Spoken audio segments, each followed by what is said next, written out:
Aqui quem fala é o professor de História, Gustavo Uchoas Guimarães. O tema do nosso vídeo é Governo Sarney. Temos aqui atrás, né, aqui no fundo, uma imagem bastante positiva e simbólica para o povo brasileiro, porque nesse dia foi aprovada, né, o dia 5 de outubro de 1988, a atual Constituição do Brasil. E aqui você tem, né, vários membros aí do Congresso Nacional comemorando esta nova Constituição. E isso acontece no contexto do governo de José Sarney. Quem é José Sarney? Ele foi presidente do Brasil, foi também governador do Maranhão, e teve vários outros cargos aí ligados ao estado do Maranhão, que é onde Sarney nasceu e cresceu aí como pessoa e como político.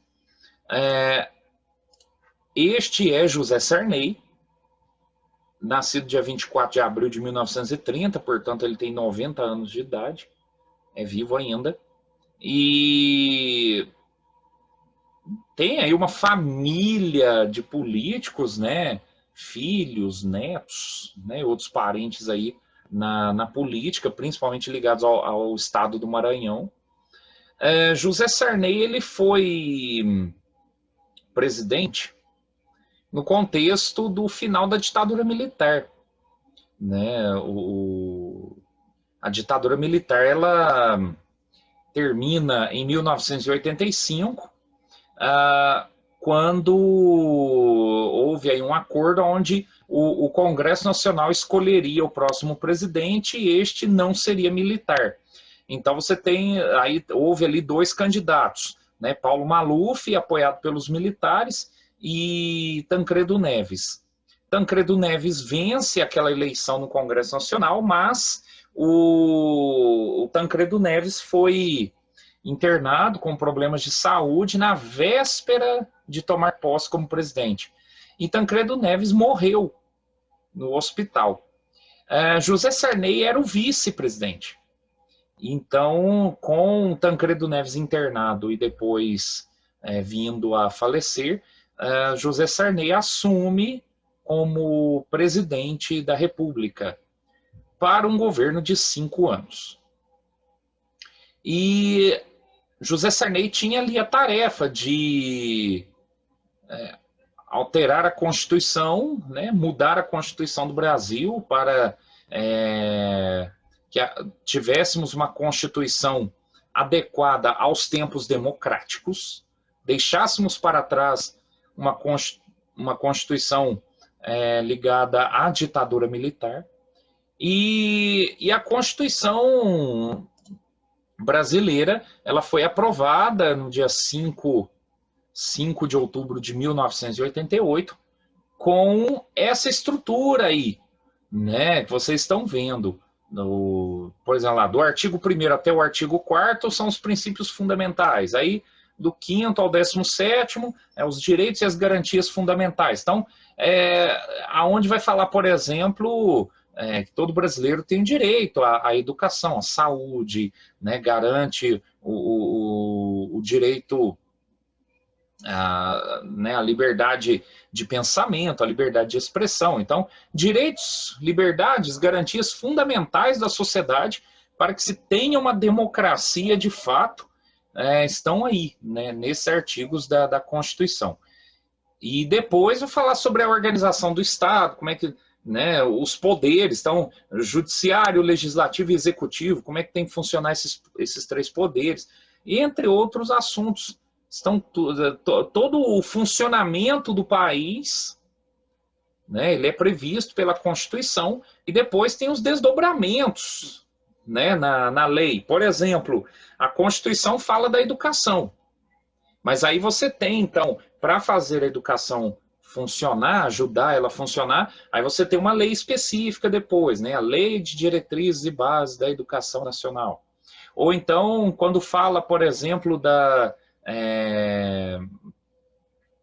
né, a questão dos direitos para as crianças. Então, aí você tem uma lei específica, né, Estatuto da Criança e do Adolescente. Então, a Constituição, ela dá a base. Ela vai falar do funcionamento do país em vários aspectos, mas depois precisa de leis específicas para que cada aspecto funcione plenamente, ou pelo menos se espere que funcione plenamente.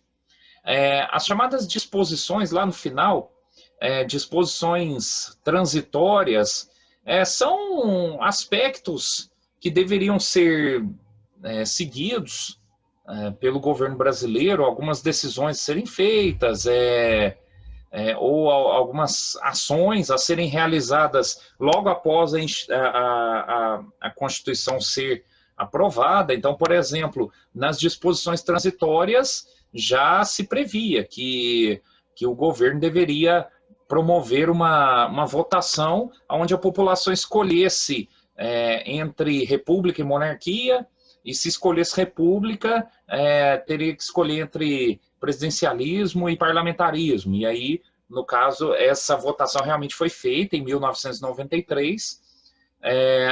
A maioria dos brasileiros foram às urnas, escolheram república presidencialista. Ou ainda, as disposições transitórias também falam que o governo brasileiro deve proceder a uma auditoria da dívida pública, ou seja, como se fosse passar um pente fino, né? Investigar toda a dívida que o Brasil tem, tal, para ver se está tudo certinho, para encontrar alguma irregularidade e tal. O Brasil não fez isso até hoje, né? A Constituição já tem aí 32 anos e o Brasil até hoje nunca não fez essa auditoria na dívida pública. Então, são disposições transitórias, né? Coisas que o governo deveria fazer após a instituição aí da Constituição, e que tem todo um conjunto aí, né? Além dela, você vê aí todo o conjunto de leis. No quesito da educação, cultura, etc., você tem a Constituição, que, aliás, a nossa Constituição atual, ela ganhou o apelido de Constituição Cidadã, né? Ela garante a educação como direito de todos e dever do Estado e da família, garante o ensino fundamental gratuito, garante a gratuidade ao ensino médio, né? Ou seja, é lógico, gratuito no sentido de que tem que ser garantido pelo poder público, né? Tem que ser garantido, toda a cidade tem que ter o ensino médio em escola pública, né? Para a pessoa, né, até os anos 80, em muitos lugares do Brasil, quem quisesse fazer um ensino médio tinha que pagar para isso, né? Ou até mesmo, né, em outras épocas aí do Brasil, quem quisesse terminar o ensino fundamental tinha que pagar para isso. Aqui, então, nesse sentido, o gratuito, né? Claro, temos nossos impostos, né? Pagamos impostos e o poder público garante o ensino fundamental e o ensino médio com base nos impostos que nós pagamos, sim. Mas o avanço aqui até o ensino médio, o poder público tem que garantir isso para a população. O atendimento às crianças de baixa renda em creches e escolas infantis até 6 anos. Então, passa a ser uma obrigação do Estado, né? Houve um aumento das responsabilidades dos governos com a educação, o reconhecimento do respeito a todos os tipos de culturas existentes no país. Aí vou citar 2 exemplos. A lei 10.639/2003, aonde todas as escolas do Brasil têm que ensinar histórias e culturas africanas. Ou a lei 11.645/2008, onde todas as escolas têm que ensinar histórias e culturas indígenas. É uma forma de cumprir a Constituição quando ela fala do respeito a todos os tipos de cultura existentes no país. Ainda, a Constituição de 1988, ela reconhece, restabelece, quer dizer, as eleições diretas para presidente da República, governadores de estados, prefeitos municipais. Naquele momento, em 1988, a Constituição definiu o mandato presidencial de 5 anos. Depois, no governo do Fernando Henrique Cardoso, houve uma mudança na Constituição para que o mandato do presidente passasse a ser 4 anos, podendo ser reeleito. E aqui você vê outras características, né, da nossa Constituição de 1988. Tudo dentro do contexto do governo de José Sarney. Houve problemas também, né? No governo de José Sarney havia uma crise econômica muito forte aqui no Brasil, a inflação batendo aí centenas de % ao ano, então o salário não rendia. Você tinha, por exemplo, no governo de José Sarney era possível receber aí 1 milhão, 2 milhões de cruzados, né, que foi uma das moedas do Brasil no governo de José Sarney, e mesmo assim viver na pobreza, porque os preços aumentavam muito, né, a inflação aí muito forte, a crise, né, o governo Sarney mudando a moeda, né, mudando a moeda algumas vezes aí para tentar colocar um freio na crise econômica e não colocava. Foi o momento também da criação do Sistema Único de Saúde, o SUS, né, também aí nesse momento do governo de José Sarney.